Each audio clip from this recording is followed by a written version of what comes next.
반갑습니다. 인사 한번 하시죠. 네. 양옆으로 인사 한번 하시죠. 반갑습니다. 반갑습니다. 예.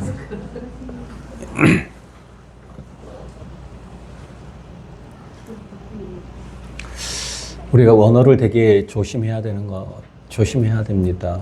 왜냐하면 내가 갖고 있는 언어가 나를 지배하기 때문에 그렇습니다. 우리는 잘 알고 있습니다. 예. 언어가 얼마나 중요한지. 내가 갖고 있는 사랑의 방식으로 나를 대하고 내가 갖고 있는 사랑의 관념으로 다른 사람에게 사랑을 합니다. 이 사랑이 옳을까? 가정에 대한 나의 이해가 있습니다. 나의 로고스가 있습니다. 나의 말이 있습니다. 가정에 대한 나의 자기 이해에 따라서 내가 가정을 그렇게 경영합니다. 마찬가지입니다. 부부가 뭘까? 국가가 무엇일까? 교회가 무엇일까? 자기가 이해하고 있는 자기의 관념의 언어에 따라서 우리는 교회를 그렇게 대하고 그렇게 행동합니다. 모든 것이 그렇습니다. 그러니까 나는 어떤 언어를 가지고 있을까?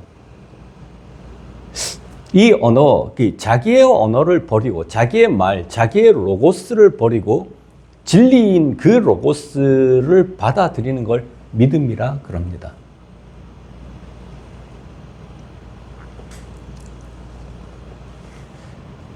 기도는 오염된 말을 정비하고 로고스를 닮아가게 합니다.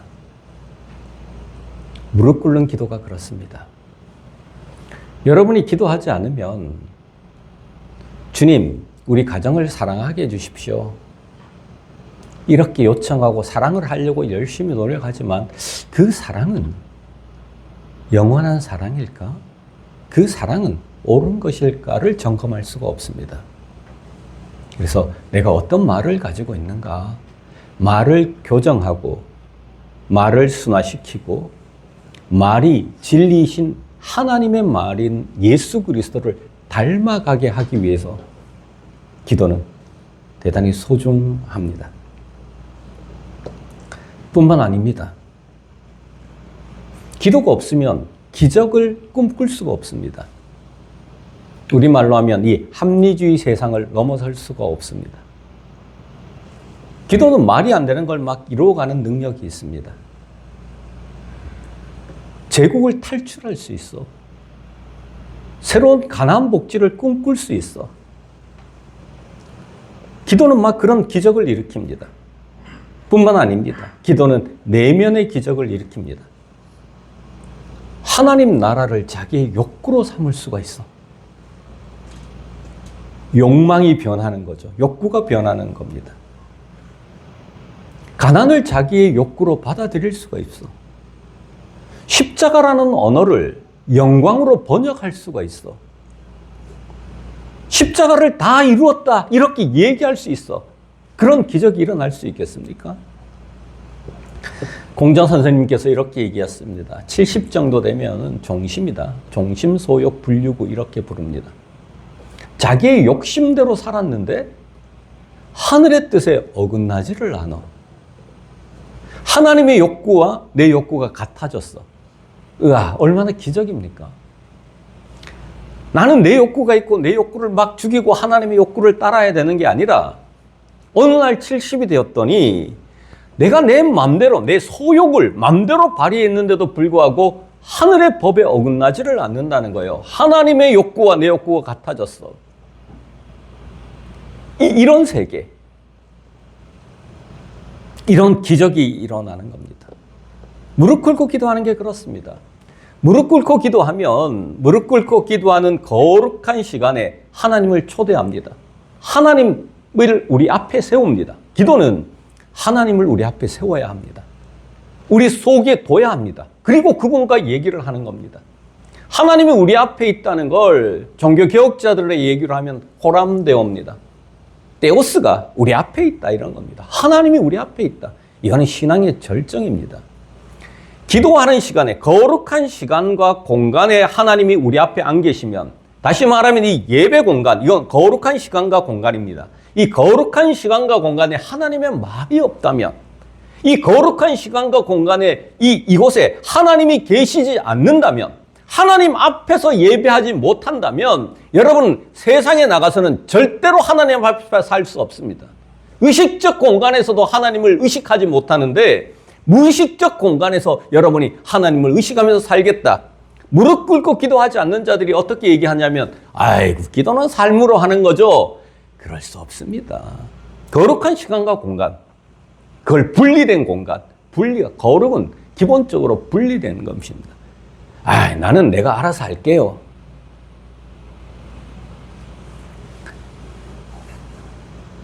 호람되어도 신앙의 절정입니다. 어디 있든지 하나님 없이 하나님 앞에서 존재하는 것 말입니다. 거룩한 시간과 공간을 떠났는데도 하나님을 의식하고 하나님 앞에 살아. 너 홀로 있을 때 너는 누구냐? 거기에 대해서 응답할 수 있어. 그를 의식하는 것. 그것이 무릎 꿇는 기도입니다. 기도하십니까? 기도 안 하면 잘난 사람이 없습니다. 엉뚱한 단어를 가지고 있죠. 그리고 그걸 진리로 믿죠. 엉뚱한 언어를 갖고 있죠. 그걸 진리로 믿고 있죠. 그래서 무릎 꿇는 기도가 얼마나 중요한가. 거룩한 시간과 공간을 내어서 우리 예수님도 그냥 길을 걸어가면서 기도할 수 있었겠죠. 막 다 할 수 있었겠죠. 삶이 기도다 얘기할 수 있었겠죠. 근데 뭐라고 얘기하냐면 기도해라. 그리고 기도의 본을 보이셨어.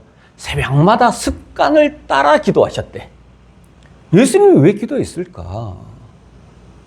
새벽마다, 저녁마다 마무리 기도를 하셨대. 습관을 따라.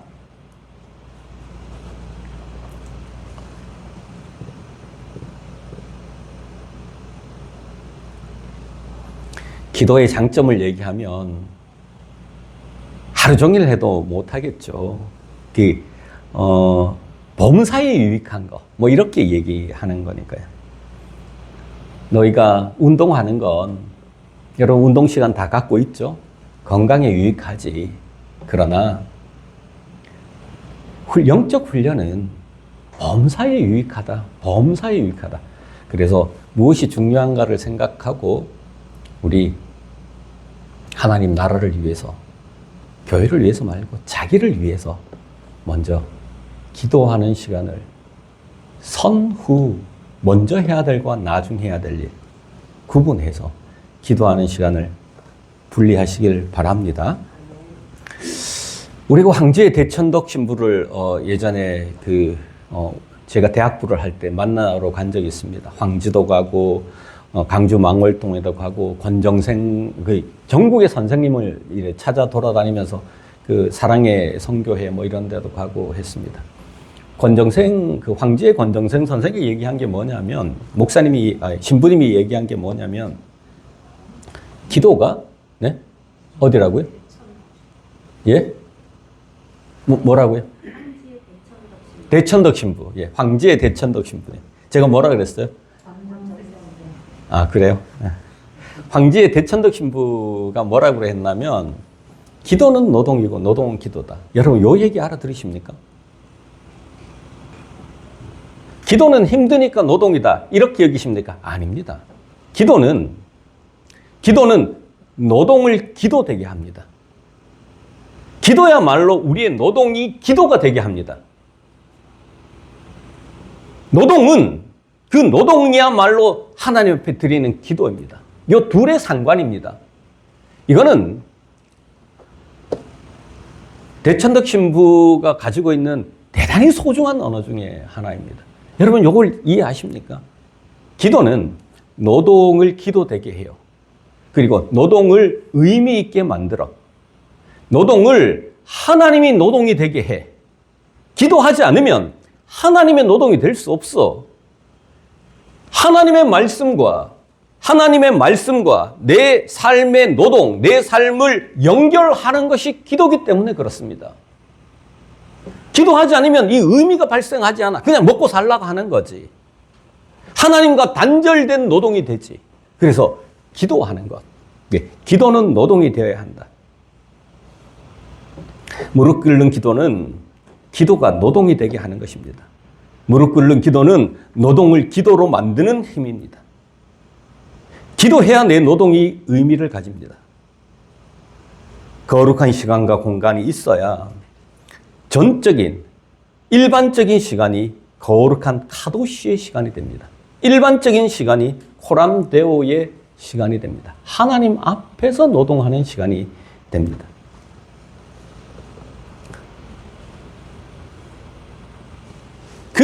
우리의 노동을 가지고 하나님께 결제를 받는 거야. 하나님, 이거 해도 될까요? 하나님, 어떻게 해야 될까요? 무엇을 해야 될까요? 도고의 기도라 불립니다. 노동의 방향성이 결정됩니다. 일의 방향성이 결정됩니다. 그러니까 마치 1%의 영감 같은 거. 기도는 1%의 영감입니다. 1%의 영감이 99%의 노동과 같은 것입니다. 1%의 영감을 만들어내는 기도입니다. 내 삶을 그렇게 만들어 갑니다. 그러니까 무릎 꿇고 기도해야 되겠죠? 여러분을 위해서 그렇게. 우리가 한 3년 동안 우리 교회 방식으로 기도하자 그러면 기도해야 될 것 같은데. 기도해야 돼. 그렇게 차츰차츰 기도해 주시길 그렇게 바랍니다. 본문은 이렇습니다. 예수께서 나와서 큰 무리를 보시고 목자 없는 양 같음을 인하여 그 사람들을 불쌍히 여겼습니다. 여러분, 이 감수성은 너무나 중요합니다. 역사는 어떤 사람을, 어떤 역사를, 어떤 사건을 불쌍히 여기느냐, 그것의 아픔을 느끼느냐에서 역사는 시작됩니다. 예수님은 그들을 그 아픔의 감수성이 있으셨다. 어떤 사람을 봤는데 이 사람이 아파. 그래야 그 아픔을 느낄 때 그 사람에게 나는 뭘 해줄 수가 있는 거야. 그래서 그 사람과 내가 변할 수가 있는 거야. 한국 교회를 보니까 아파. 그러면 새로운 교회를 만들자고 얘기해야 되는 거예요. 전 역사를 보니까 지금 트럼프가 하는 걸 보고 이런 저거 사건들을 봤더니 역사가 퇴행되고 있네. 이걸 보고 아프십니까? 아프시면 거기에 역사가 거기서 일어나기 시작합니다. 그것이 작은 씨앗들입니다. 불쌍히 여김. 불쌍히 여김. 제가 예전에 한번 물었습니다. 고양이의 울음소리가 들리는가? 박수를 줍고 있는 할머니의 그 쪼글쪼글한 얼굴이 얘기하는 그 얘기 소리가 들리는가? 우리는 무슨 아픈 소리를 듣고 있는가? 이 노동에 쩌들어서 돈의 지배를 받은 종들의 슬픈 눈물이 그 소리가 보이는가? 그것입니다. 예수는 아팠습니다. 제자들도 그 문제를 발견했습니다. 제자들이 와서 이렇게 얘기했습니다. 이것은 빈들입니다. 날도 저물어 갑니다. 무리를 보내어 두루 촌과 마을로 가서 사 먹게 하옵소서. 문제가 발생했어. 근데 사 먹게 하래.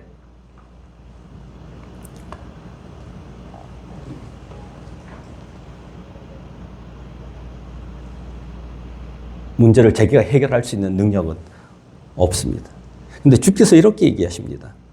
대답하여 이르시되 너희가 먹을 것을 줘라. 이게 합리성을 넘는 멋진 말입니다. 여러분, 우리가 뭘 먹을 걸 줄 수 있을까? 이 역사의 퇴행에 있어서 제국주의, 신제국주의의 도래 앞에서 여러분은 무엇을 할 수 있습니까? 아니, 우리가 할 수 없단 말입니까? 여러분, 무엇을 할 수 있습니까? 합리적인 꿈이 아니라 이룰 수 없는 꿈 앞에서 우리는 무엇을 할 수 있습니까? 용기를 가지십시오. 주께서는 5,000명의 문제를 너희에게 맡겨버립니다. 너희가 먹을 것을 줘라. 빈손인데. 우리는 그런 능력이 없다고 생각하는데 너희가 먹을 것을 주라는 것입니다. 역사 앞에 한번 서보십시오.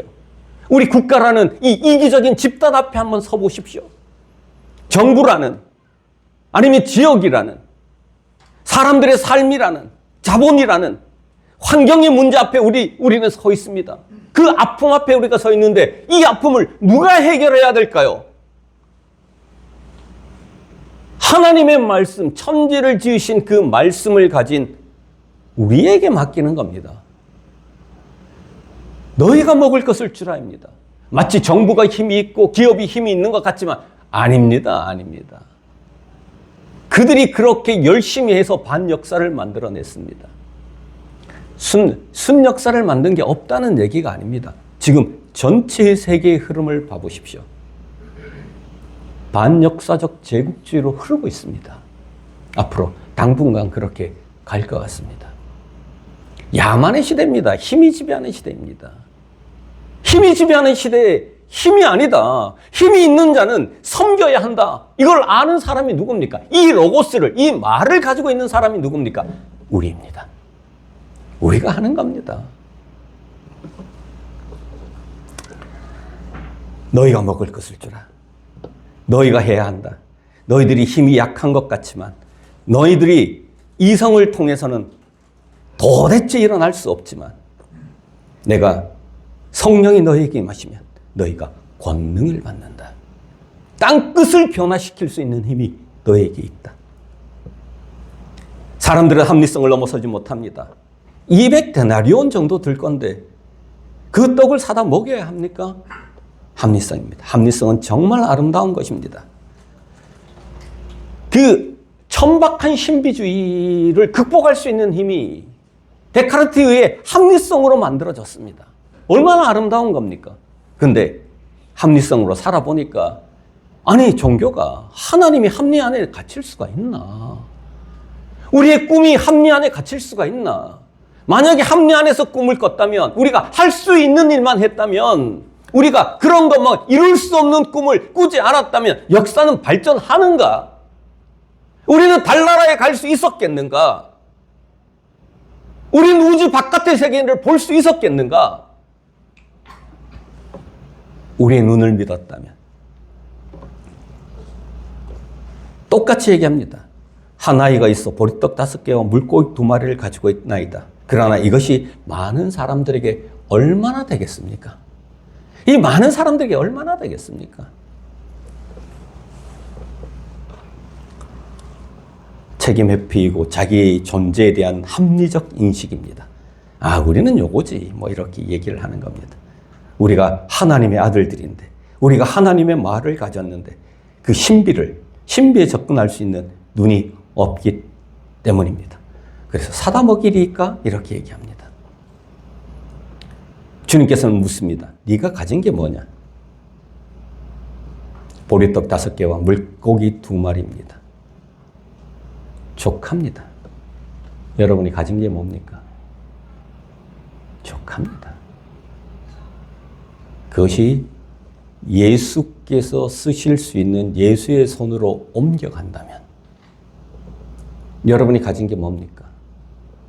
물고기 2마리와 보리떡 5개 같이 정말로 보잘것없어도 됩니다. 소위 하나님 손에 붙들린 몽당연필같이. 몽당연필이 힘이 있으면 뭐합니까? 작품은 누가 쓰는데? 이 세상의 정신은 누가 만들어가는데? 잡힌 몽당연필같이 말입니다. 그래서 예수님은 보여주셨습니다. 나눠줘라. 다 배불리 먹고 남은 떡조각과 물고기를 12바구니에 차게 거두었으니 떡을 먹은 남자가 5,000명이었더라. 하나의 작은 물고기 2마리와 보리떡 5개가 예수에게로 어떻게 넘어가느냐의 문제입니다. 이런 겁니다. 우리 교회는 민주성을 갖췄습니다. 여러분은 잘 인식하지 못하지만 보리떡 5개와 물고기 2마리 정도의 여러분 민주라는 게 쉽지 않습니다. 수많은 사람들이 피를 흘려서 민주를 쟁취한 겁니다. 여러분 민주의 세계가 얼마 되지 않았습니다. 우리나라가 지금 최고를 부과하고 있는 겁니다. 우리나라도 민주를 뺏길 뻔했습니다. 근데 우리 교회가 이 나라보다 민주성이 저는 뛰어나다고 생각합니다. 그럼 이건 무엇을 위해 사용해야 할까요? 세상의 민주를 위한 오병이어입니다. 우리가 이 땅에 쓰러져가는 민주를 다시 세우겠다. 이 민주를 하나님 앞에 손에 올려드려서 우리의 영성이라는 거. 보니까 세상을 보니까 영성이 없어. 국회의원들이 나와서 전 국민 앞에서 다 거짓말해. 국무위원들이 나와서 누구 하나 솔직하게 얘기하지 않는 이런 거짓의 시대. 거짓의 시대야. 이런 문화가 만연해. 우울에서 만들어진 영성이, 그 윤리가 이 땅에 그 윤리를 보편화해내는 것. 어떻게? 이것이 기도가 되게 우리가 우리를 이렇게 만들었어요. 우리 교인들의 영성을 이렇게 만들었습니다. 하나님, 이걸 주님 손에 올려드립니다. 우리를 몽땅 연필같이 사용해 주십시오. 가난한 자를 없애는 째락칼을 우리가 여기서 실행합니다. 우리 교회끼리 잘 살고자 하는 일입니까? 그것이 기도가 되고자 하는 일입니다. 이 세상이 가난한 자가 없는 세상을 만들겠다는 우리의 기도입니다. 째락칼은 우리끼리 잘 살자는 닫혀있는 완성형이 아닙니다. 세계를 위해 열려 있어야 합니다. 그런 세계를 우리가 열어가겠습니다. 그런 문화를 열어가겠습니다. 공동체인 무시파트가 있습니다. 하나님 나라의 한 요소입니다. 새로운 법과 질서, 새로운 제도가 이 땅에 이루어지기를 기도하는 마음입니다. 그게 기도입니다. 수도 없습니다. 식탁은 우리끼리 먹자고 함이 아닙니다. 오늘 우리에게 일용할 양식, 이 단어가 이 세상에 편만해질 수 있도록 이 단어를, 이 한 문장을 세상에 전할 수 있기 위해 나눈과 순환, Here I am, 기후위기. 기후위기 특별히 상상력이 없으면 죽습니다. 기후위기 팀이야말로 우리가 뭘 할 수 있습니까? 끝장났죠. 우리가 뭘 할 수 있어? 작은 움직임을 기도로 만들어내는 겁니다. 하늘을 움직여야 합니다. 하늘살이, 한몸살이, 영상, 찬양, 우리 수많은 것들을, 그것을 완성이라고 여기지 않고 하나님 손에 올려드리는 겁니다. 예를 들면 이런 겁니다. 정말 축하해야 되는데 이 세상에서 얼마나 좋은지 혜민이가 합격을 했습니다. 박수 한번 하십시오. 너무 고맙죠. 너무 고맙고 너무 괜찮죠. 정말 아름답죠. 부끄러워해야 될 일이 절대로 아닙니다. 너무나 아름다운 일입니다. 근데 그러면 우리가 다 완성되었는가? 내가 먹을 것이 생겼으면 됐는가? 물고기 2마리와 보리떡 4개면 그것은 완성인가? 아니죠. 그의 기도는 뭐 해야 될까? 서울시를 하나님의 말씀화하겠습니다. 뭐 그렇게 나가야 되는 거예요. 내 직업을 하나님께 올려드리겠습니다. 하나님이 사용해 주십시오. 이거 이명박 같이 됐는데 말 바꿉니다.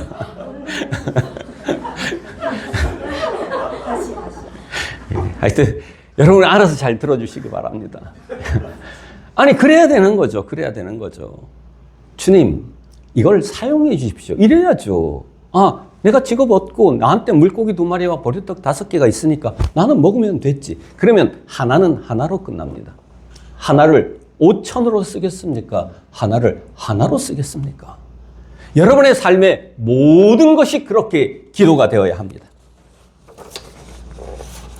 오순절에 대한 요청도 마찬가지입니다. 기도는 오순절의 성령을 요청하고 오순절의 형식은 다시 기도가 됩니다. 이렇게 성령을 기다리는 겁니다.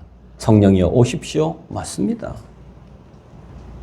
성령이 오는 곳에는 여러 과정이 있었습니다. 그러나 결과만 얘기하면 이렇습니다. 여러분, 성령의 요청은 성령이 이루어진 그 세계를 만들어 갈 때 이루어집니다. 하나님, 이런 세계를 만들어 주십시오. 성령이 오셔서 이런 세계를 만들어 주세요. 이렇게 얘기할 때, 하나님 나라를 이 땅에 형성해 주세요. 이렇게 얘기할 때, 그럼 뭘 해야 되겠는가? 성령이 오셨을 때 어떤 일이 일어났습니까? 소통과 공명이 일어났습니다. 사람들이 성령이 오니까 말이 돼. 그러면 성령이 오라는 요청은 뭘까요? 우리가 서로 소통하는 거야. 의식을 소통해야죠. 마음을 소통해야죠. 막 소통하는 거예요. 소통하는 노력이 기도입니다. 하나님, 우리가 소통하기 위해서 꿇어앉아서 기도해. 백날 우리가 아무것도 안 하고 발이 없는 무릎으로 기도하는 것은 이거는 이루어지기가 참 힘들죠. 우리가 막 소통하는 거야. 그래서 여러분, 우리가 소통해야 되겠다. 이건 성령을 요청하는 기도인데, 여러분 한 몇 주 여러분 그 소통의 그 모습이 보입니까? 소통하려고 엄청 노력하고 있는 겁니다. 밑에 판도 다시 이제 광고 판도 갈고요. 그 다음에 광고를 올리지 않는 것 막 이런 것들도 광고를 올리고 상세히 숫자까지 올리고 이런 일들은 다 서로 소통하고자 하는 노력들입니다. 그런데 그런 소통뿐만 아닙니다. 정말 소통이 무엇인가? 주께서 이렇게 얘기합니다. 너희들은 각 몸의 지체다. 그것들이 서로 활동함에 따라서 너희들은 건강한 몸을 이룬다. 그 소통 말입니다. 노동의 소통, 일의 소통. 두 번째, 성령이 임했을 때 일어난 일이 뭡니까? 꿈을 꾸는 겁니다. 이건 정말 이룰 수 없는 땅 끝에 관한 꿈입니다. 이것들을 얘기하고 나누고 서로 간에 그래, 그 세계, 하나님 나라를 여기 이루는 게 이루어질 수 있겠습니까? 정심이라는 그 세계를 우리는 이룰 수 있겠습니까? 있습니다. 공전의 70에 있지만 우리는 돈수같이 오늘 당장도 그 세계를 이룰 수 있습니다. 우리의 욕구는 변할 수 있습니다. 어느 날 내가 축구가 좋아져 버리는 것 같이, 그 고통스러운 일이 좋아져 버리는 것 같이, 어느 날 등산이 좋아지는 것 같이, 그 꿈을 꾸는 겁니다. 우리의 인격이 그렇게 되길, 우리의 역사가 그렇게, 우리가 이 역사의 배꼽이 될 수 있길. 너희들은 세상의 소금이다. 너희들은 세상의 빛이다. 너희들이 누구입니까? 예수의 제자의 그룹에게 얘기하는 겁니다. 또 어떤 일이 일어났습니까? 네 것 너 것 없이 막 사용했습니다. 자기 것이 어디 있어? 아니, 자기가 벌어서 자기 것이야. 아니, 우리는 모든 사람의 은혜로 살았는데, 하나님의 은혜로 우리는 곡식을 먹었고, 농부의 은혜로 농사 한 번 짓지 않는 사람이 이렇게 살았고, 과거에 우리 조상들의 은총으로 우리는 이런 나라에 살고 있는데, 이게 우리 것이야? 일용할 양식으로 살아. 너는 너의 먹을 것으로 좋게, 너는 그 노동으로 너의 보상을 받아. 기쁨으로, 상대가 기뻐하는 게 내 기쁨입니다. 상대가 잘 살게 하는 게 내 기쁨입니다. 그래서 자기의 것, 야, 내가 요거 먹을 거리만 주시면 내가 많은 사람들을 섬기는데 내 직장은 그냥 남을 섬기는 기쁨으로 살겠습니다. 그런 세계, 기적과 같은 세계, 그런 꿈을 꾸는 거죠. 지난주에 전도하라고 했더니 존재로 전한다 그랬더니 부작용이 뭐냐면, 존재를 먼저 만들겠어요. 이러는 거예요. 존재가 안 돼서 전도 못 하겠어요. 뭐 이런 거예요. 되는 만큼만 하십시오. 되는 만큼 전도하십시오. 그러면 그 존재가 다시 돌아옵니다. 성장으로 다시 돌아옵니다. 그리고 막 자기의 목숨을 내놓고 전도를 했습니다. 전도를 했습니다. 그리고 허다한 사람들로부터 칭찬을 받았습니다. 그리고 말씀이 점점 우리 속에 풍성해지고, 그리고 공동체 속에 말씀이 실현되었습니다. 그리고 수많은 사람들이 몰려오는 운동이 일어나기 시작합니다. 그리고는 300년이 채 못 되어 로마를 장악해버립니다. 사랑하는 교회 여러분, 무릎으로 기도하십시다. 기도해야 합니다. 무릎으로 기도하지 않으면 노동으로 기도하지 못합니다. 정말 무릎으로 기도하지 않는데 노동으로 기도할 수 있습니까? 무릎으로 기도하지 않는데 삶으로 기도할 수 있습니까? 교회 여러분, 삶으로, 발로 기도해야 합니다. 발로 기도하지 않고 무릎으로만 기도하는 사람들의 그 인격을, 그 피폐한 인격을 보신 적이 있습니까? 주께서 뭐라고 말씀하셨냐면, 우리 하나님께서 나한테 기도하지 마라. 너가 나한테 오는 게 난 너의 소리를 듣지 않겠다. 고아와 과부를 그냥 두고 나한테 아름다운 삶을 살게 해달라고 그렇게 요청하면 내가 그 기도 소리를 들을 수 있겠냐? 무릎과 발은 순환해야 합니다. 발로 기도해야 합니다. 한국교회는 발로 기도하지 않는 게 문제였습니다. 성령의 요청도 무릎과 발로 해야 합니다. 기도합시다. 그렇게 기도합시다. 그렇게 기도하면 어떻게 되냐면 너희가 악할지라도 좋은 것을 자식에게 줄 줄 알거든 하물며 하늘 아버지께서 기도하는 자에게 구하는 자에게 성령을 주시지 않겠느냐 하시니라. 잠시 기도합시다.